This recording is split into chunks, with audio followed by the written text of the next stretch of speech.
Okay, this is a representation of the Hubble telescope. It's actually about the right size, the opening here. That's about how big it is. It's probably about 18 feet long in total, so the actual opening is correct. And the reason I'm bringing this up is the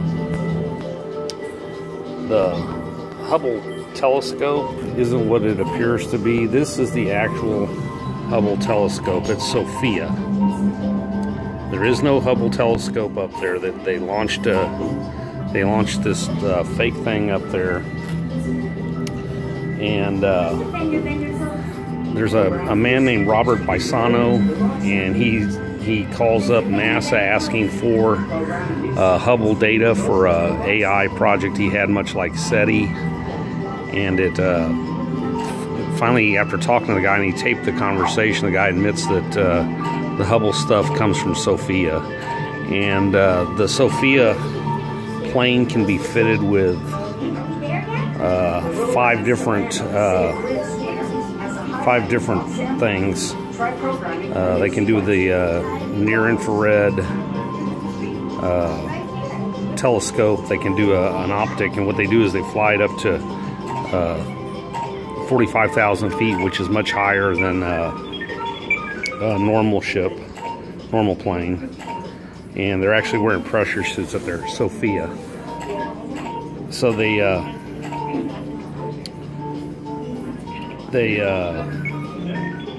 fly it up there and take the pictures, and because it's better than anything else they can get, because there's, you know, obviously less atmosphere at 45,000 feet, they pass that off as the Hubble. Another thing lets you know that they fake. Remember, the first thing everybody wanted to do was to see the moon landing vehicles, what was left up there, and then they came up with a convenient excuse that there was a bevel in the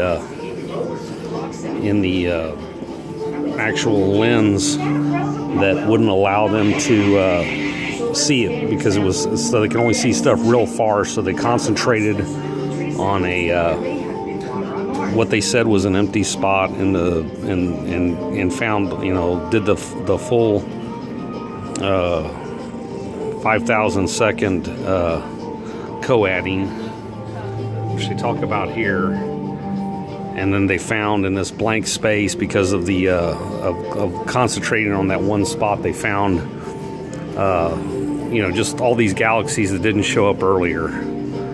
Well, the truth is they just did that because it bought them a few years, and then they went up there and pretended to fix it, and then everybody forgot about the because of all this, and this is all CGI. All this stuff is CGI. Some of it's actually just paintings, but everybody forgot about imaging this stuff on the moon after a few years with all this new CGI stuff. So all the stuff you get from NASA is basically CGI.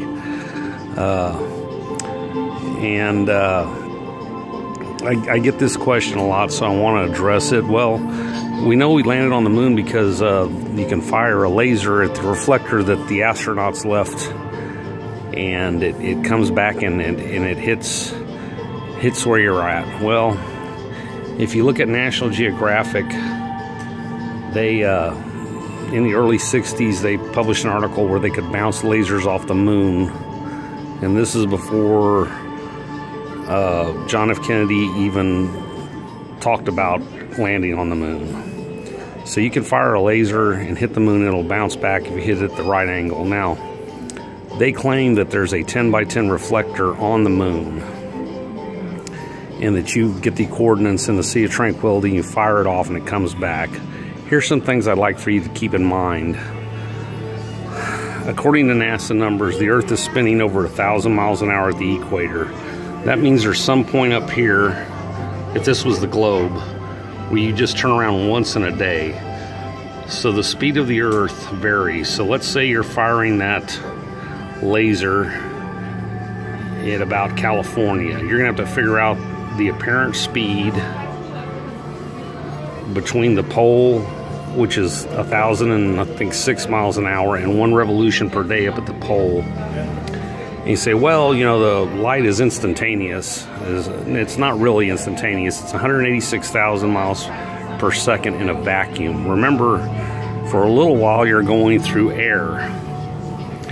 And so the Earth's rotating, and it's the accepted average would be 237,000 miles to the moon.